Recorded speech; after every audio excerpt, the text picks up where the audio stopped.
Good morning students, this is your Hindi class and today we will start a chapter 3 शब्द विचार आराध्य व्याकरण। शब्द विचार क्या होते हैं? दो या दो से अधिक वर्णों के सार्थक मेल को शब्द कहते हैं। सेम कोई भी दो वर्णों को हम मिलाकर अगर जो उनका अर्थ निकल रहा होता है, कोई भी सार्थक शब्द अर्थ निकल रहा है तो वो शब्द कहलाते हैं।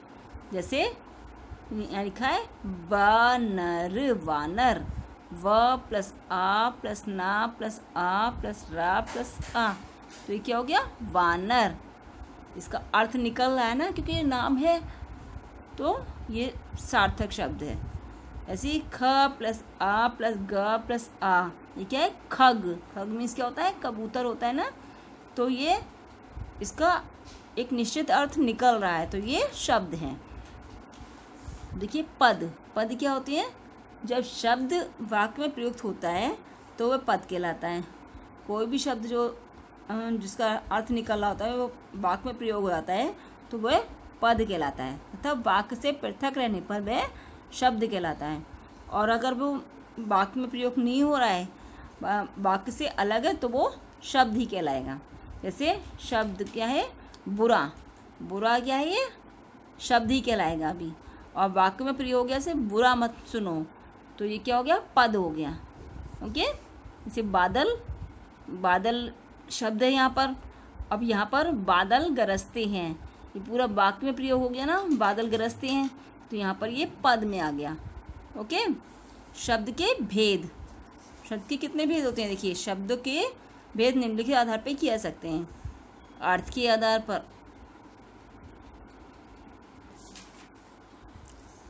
पर्यायवाची शब्द, एकार्थी शब्द, अनेकार्थी शब्द और विलोमार्थी शब्द। क्या है? अर्थ के आधार पे हैं ये। तो अर्थ के आधार पर शब्द के 4 रूप होते हैं। कौन कौन से? पर्यायवाची, एकार्थी, अनेकार्थी, विलोमार्थी। पर्यायवाची शब्द क्या होते हैं? जिन शब्दों के अर्थ में समानता हो, मतलब शब्द एक ही हो लेकिन एक शब्द के 3-4 शब्द हों और उसमें अर्थों में समानता हो, तो वो क्या होते हैं? पर्यायवाची शब्द होते हैं। जिन शब्दों के अर्थ में समानता हो उन्हें पर्यायवाची शब्द कहते हैं। जैसे कमल, कमल के पर्यायवाची शब्द हैं पंकज, नीरज, जलज आदि। नंबर 2 है एकार्थी शब्द। एकार्थी शब्द क्या होते हैं? जिन शब्दों का अर्थ सदा एक सा रहता है उन्हें एकार्थी शब्द कहते हैं। जैसे मित्र, दीवार, लोहा, ईंट, इन सब का एक ही अर्थ निकल रहा है ना, तो ये है एकार्थी शब्द। नंबर 3 क्या है? अनेकार्थी शब्द। जो शब्द प्रयोग के अनुसार विभिन्न परिस्थितियों में भिन्न भिन्न अर्थ देते हैं उन्हें अनेकार्थी शब्द कहते हैं। जैसे एक शब्द है लेकिन वो परिस्थितियों के अनुसार उसके अर्थ बदलते रहते हैं, वो अनेकार्थी शब्द कहलाते हैं। जैसे हाथ, किरण, टैक्स, हाथी की सूंड, ये सब क्या है? अनेकार्थी शब्द हैं। काल, एक कर है ना, कर, कर मीन्स क्या होता है? हाथ भी होता है, किरण भी होता है, टैक्स भी होता है और हाथी की सूंड भी होता है। काल, काल समय भी होता है, मृत्यु भी होता है और यमराज भी होता है। ऐसे विलोमार्थी शब्द हैं। विलोमार्थी शब्द क्या होते हैं? विपरीत भाव प्रकट करने वाले शब्दों को विलोम या विलोमार्थी शब्द कहते हैं। मतलब जो शब्द उल्टा अर्थ हो जिनका, वो विलोमार्थी शब्द होता है। जैसे आशा का निराशा, मित्र का शत्रु, धर्म का अधर, ये सब क्या है? विलोमार्थी शब्द हैं। ओके। इसके अतिरिक्त सार्थक और निरर्थक आधार पर भी शब्दों के भेद किए जाते हैं।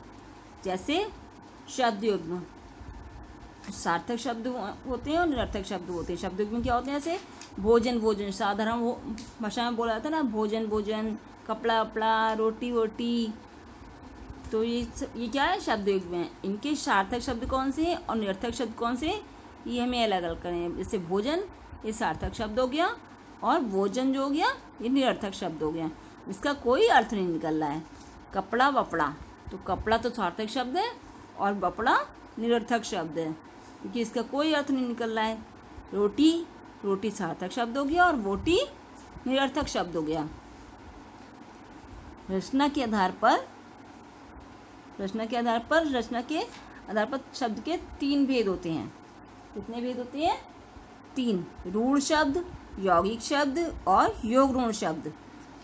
रूढ़ शब्द कौन से होते हैं? रूढ़ का अर्थ है प्रचलित, मतलब जो प्राचीन समय से चलता आ रहा हो, उसको रूढ़ शब्द बोलते हैं। ऐसे शब्द जो किसी सामान्य अर्थ में सदा से ही प्रयुक्त आ रहे हों, जो किसी भी कोई भी बात हो उसमें प्राचीन समय से प्रयोग हो रहे हों, रूढ़ शब्द कहलाते हैं। जैसे घोड़ा, लड़का, हाथी आदि, ये सब क्या है? प्राचीन समय से चले आ रहे हैं। घोड़ा को घोड़ा ही तो कहेंगे, लड़का को लड़का और हाथी को हाथी। यदि इन शब्दों के टुकड़े किए जाएं तो उनका कोई अर्थ नहीं निकलता। जैसे घो प्लस ड़ा घोड़ा, ल प्लस ड़ा प्लस का लड़का, हा प्लस थी हाथी, इसका मतलब कोई भी अलग से शब्द अर्थ नहीं निकलेगा। तो ये रूढ़ शब्द हैं। यौगिक शब्द क्या होते हैं? यौगिक शब्द का अर्थ है जुड़ा हुआ, एक दूसरे से मिले हुए। जैसे 2 या 2 से अधिक सार्थक शब्दों के मेल से बने शब्दों को यौगिक शब्द कहते हैं। जैसे सेना प्लस पति, सेनापति। पाठशाला, पाठ प्लस शाला, क्या हुआ? ये यौगिक शब्द हो गए। ये 2 शब्दों से मिलके बने होते हैं, तो ये यौगिक शब्द हैं। और योग ऋण शब्द क्या है?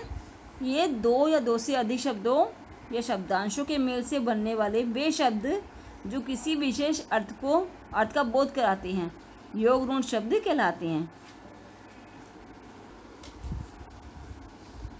2 या 2 से अधिक शब्दों या शब्दांशों के मेल से बनने वाले शब्द किसी विशेष अर्थ का बोध कराएं, वो योग ऋण शब्द कहलाते हैं। जैसे निशाचर, निशा प्लस चर, निशाचर। कौन होते हैं? निशाचर का अर्थ क्या होता है? जो रात में घूमने वाले होते हैं। निशाचर वो राक्षसों को ही बोलते हैं ना, किंतु रात में घूमने वाले हर व्यक्ति या जंतु को निशाचर नहीं कहा सकता। निशाचर कौन होते हैं? राक्षस होते हैं। ये शब्द राक्षसों के लिए ही प्रयोग किया था। इसी प्रकार पंकज, पंकज शब्द का शाब्दिक अर्थ है कीचड़ में जन्म लेने वाला, अर्थात कमल। किंतु कीचड़ में जन्म लेने वाली हर वस्तु पंकज नहीं होती ना, तो पंकज हर किसी चीज़ को नहीं कह सकते। तो ये हैं योग ऋण शब्द आपके। उत्पत्ति के आधार पर शब्दों के 4 भेद होते हैं। कितने भेद होते हैं? शब्दों के कितने भेद होते हैं? 4 भेद। तत्सम शब्द, तद्भव शब्द, देशज शब्द और विदेशी शब्द। तत्सम शब्द क्या होते हैं? तत्सम शब्द आप पहले ही पढ़ चुके हैं। संस्कृत से हिंदी में आए हुए वे शब्द जो अपने मूल रूप में ही प्रयोग किए जाते हैं। संस्कृत से हिंदी में आए हुए वे शब्द जो अपने मूल रूप में ही प्रयोग किए जाते हैं तत्सम शब्द कहलाते हैं। जैसे आकाश, पृथ्वी, कवि, जल आदि ऐसे ही शब्द हैं। ये क्या हैं? ये संस्कृत के शब्द हैं, लेकिन ये अभी वैसे भी प्रयोग में आते हैं। आकाश, पृथ्वी, कवि, जल ये हिंदी में ही प्रयोग किए जाते हैं।